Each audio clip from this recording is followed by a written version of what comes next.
Guys हरे कृष्णा। आज का topic है who is poor. So poor normally हमारी डेफिनेशन के हिसाब से जो बंदा फाइनेंशियली वीक है, इकोनॉमिकली सेक्शन ऑफ सोसाइटी में सबसे वीक है, जो अपनी नीड्स को भी पूरा नहीं कर सकता, ही इज पुअर।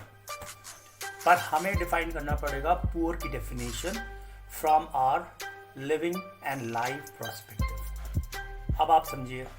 सो अगर एक पर्सन पुअर है from a living point of view, मतलब वो अपनी बेसिक नीड्स को पूरी भी नहीं कर पा रहा, but and he is also poor from the life point of view से। लिविंग लाइफ की डेफिनेशन आपको हम बाद में बताएंगे। Then even if you do a charity to such person,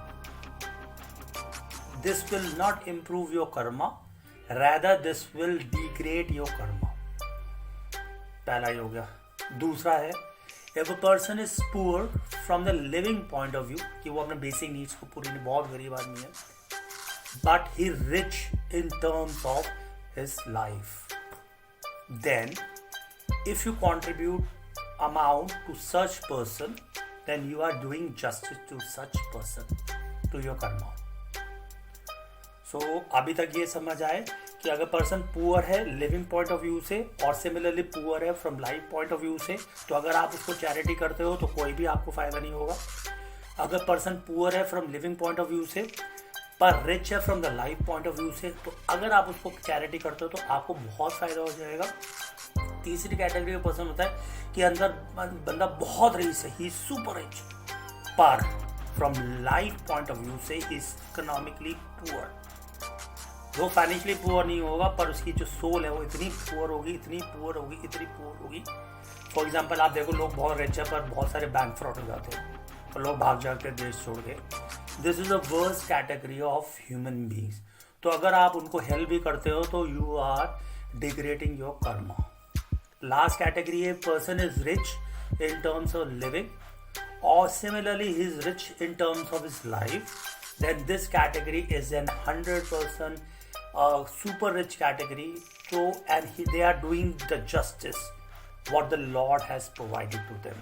So अगर बंदा रिच भी है लिविंग के लिए, मतलब अपनी डिजायर नीड सब पूरी कर लेता है, सुपर रिच है, बहुत फाइनेंशियली सॉलिड है, साथ में उसकी सोल भी इतनी रिच है कि वो दूसरों के लिए, सोसाइटी के लिए, नेचर के लिए भी करता है, तो वो सबसे उच्च श्रेणी का बंदा होता है।